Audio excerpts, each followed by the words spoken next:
Culture is inseparable, and there is a cause and effect relation between culture and language.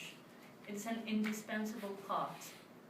Agree, culture and language are inseparable, and basically because we're talking, if we combine them, they are both tradition of each country and peoples, and one can't exist without the other.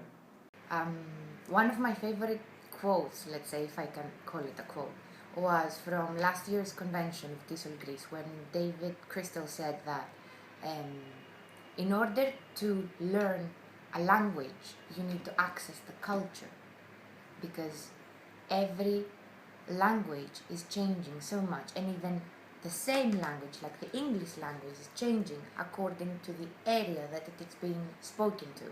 So I guess for us, dealing with students of high school or primary school, most of the time, the term English culture that we use is a fairly simplified one. So you want to imitate an accent, you imitate the royal accent, let's say.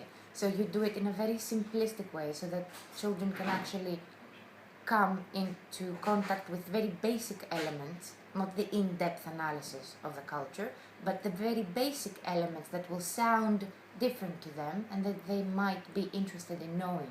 The culture of a country through its language, just the way we say good morning to people and what the other person is expected to answer, the way we introduce people or we do not introduce people. I could give an example. In Greece, you might come across a friend and you may be accompanied by another friend or your flirt or your husband or something. In Greece, we never think of introducing the person who's accompanying us to the person we come across. In English, in any Anglo-Saxon society, you're supposed to do this. You're not even considered to be polite. This comes across through the language we teach, because as we teach introductions, we cover this aspect of culture that is involved in the language. Okay, I believe that culture includes language, symbols, religion, social organization, that is families or social groups, and many more other how can I say that, ideas, political beliefs, and a number of other things. So in that sense, it is inseparable. Language and culture are inseparable. They can always find things to like in English, not as a language per se, but as a culture. You can refer to the internet, to books, music, films, different styles, different themes are treated in the cultural stuff of the English-speaking countries. So this is the culture lying behind English that I'm using in my classes. Formality would be another one. When it's proper to use formal language and informal, culture plays an important role. There are new idiomatic expressions and new sayings coming in from other countries from all over the world, so we have to learn them and teach them to our students as well. There's new language coming in. I think there are about 6,000 new words coming in from different languages, so it seems like we're heading into a world of culture. And we shouldn't leave out norms, the ritual of its language, the way you say hello, or you shake hands, or either you shake hands or you kiss each other. For example, in France, they kiss each other. It's not enough just to shake hands. In England, shaking hands is fine. Okay, so the norms play an important role as well. And as you learn a language, you learn the culture of this country, and you learn to behave according to the culture of this country. And teachers usually have a culture which is the one that they live in, like the Greek culture, for example, and then they have a culture bringing in the culture of the language they want to teach, the English culture. Those two cultures are very, very separate for us because they come with norms of a different lifestyle, norms of a different history, norms of a different life. Now, the tricky part and the most difficult thing is to be able to encounter all the elements that make the English culture different from the Greek culture and incorporate them in your classroom so people can actually, first of all, know the difference, but secondly, not be afraid to combine it and get an even outcome, an even learning outcome or an even lifestyle outcome, because understanding another culture will help you actually use the language in order to enter it. We have a lot of TV films coming in from Hollywood, and American culture has invaded our Greek culture, and I see that their beliefs affect us. For example, if you see most American films, it's who has his own way, and vengeance is justified. Where in our culture, vengeance is not justified, and forgiveness is what is the way of interacting between our people, of one and another. So vengeance for America, for at least Hollywood, is righteousness. While here it's not. So we have a conflict of cultures. I love David Crystal's book, English as a Global Language.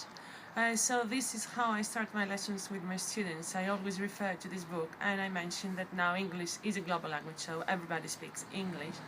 And when I make cultural references, I always mention this is British English, or this is something happening in Britain, and in other cases I choose material from Canada or the US or even Australia, which is far away from Greece, just to show them different cultural aspects which are all related to the English language. And I focus on the fact that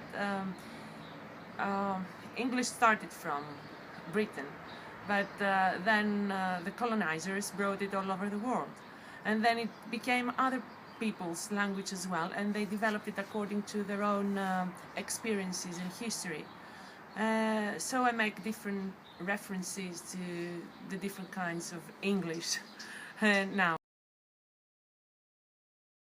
Teacher identity nowadays can be defined as someone who, in a way, is what we call an expert learner. In other words, a teacher is someone who is willing and also able to reflect on his own performance and to adjust his or her techniques and style to meet new and challenging tasks. On a personal level, I feel that teacher identity for me is an ongoing battle between my need to collaborate well with colleagues, but at the same time to maintain a sense of individuality so I can best serve my students' beliefs, attitudes, and emotions. The task is helping people acquire another language. This isn't something that's very easy, and sometimes we really forget it, because acquiring a foreign language, any other language, requires of the person to somehow alter their personality. Their personality, in my case, my personality as a Greek, I didn't mind changing a bit my personality because I adore the English language and I always wanted to be fluent in English. And yes, I did want to teach. So in learning how to teach in a most effective way, I had to also learn how to be a professional. We, as English teachers, know in depth at least 2 languages.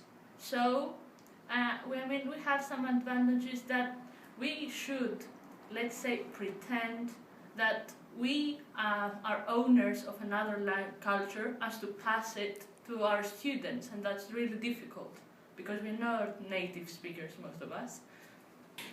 You can teach English and all your background experience affect the way that you teach English. For example, I have started as a psychologist, and all these I try to learn my students, for example, to manage their anger, to teach them some life skills in order to be more skillful in their lives generally. Do you think that language and culture are connected in some way? Well, my background has to do with journalism, actually. Mm-hmm. So in a way, yes, in a way I introduce it to the class. Mm-hmm. So I try to teach them how to write, how to speak, which is directly connected to my background. English influenced my development as a professional because of the completely different behavior and attitude of the teaching professionals of the English language have. I learned to be more open to my learners. In matters of discipline, you find something a completely different approach from the Anglo-Saxon society. I'm not saying that there haven't been schools in the Anglo-Saxon society where discipline was paramount and so on and so forth. I'm talking about ELT, and ELT is a developed field, one that most people ignore. We are much more humanistic, and the culture of the Anglo-Saxon society comes through and influences the teachers who learn how to teach English. Teaching nowadays is not just simply a cognitive or a technical process. It's a very personal process, it's a very complex process, and it in a way encompasses a set of social practices and processes that concern the whole person. What I want from my learners is very simple. I want to introduce them to this language they want to learn and to be able to use it and dig deeper to the culture of it. English to me is actually a key opening every door of communication to me. I've always felt very confident and safe when traveling or when dealing with something because I knew I could resort to English and solve every problem of communication with the people around me.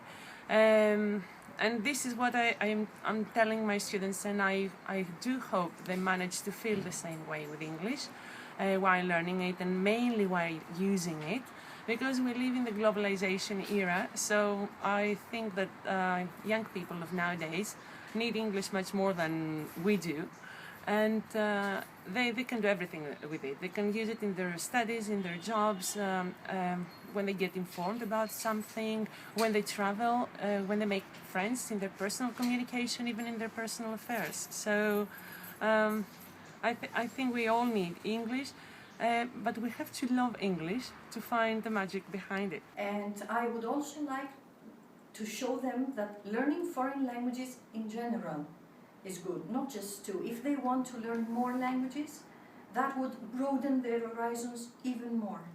And I would like to show them a way as to find their own way afterwards, how they're going to learn a language. For me and for many people, the key to moving from one country to another, to move along borders, is just a passepartout key. If I were Jules Verne, that's what I would have said. And that's what I want for my students. I don't want to say English as a language they have to learn, but as a language they want to learn, as the passport to the world. Of course, there are a lot of people that travel, not only travel, but go to work in England, for example, in other countries. So it will be so much useful for them to learn about the culture, to exchange their views, the views with the people that live there. And maybe when they go there, they can introduce other people to our culture, don't you think? Yes, of course. That's very important as well. Yes, very important as well.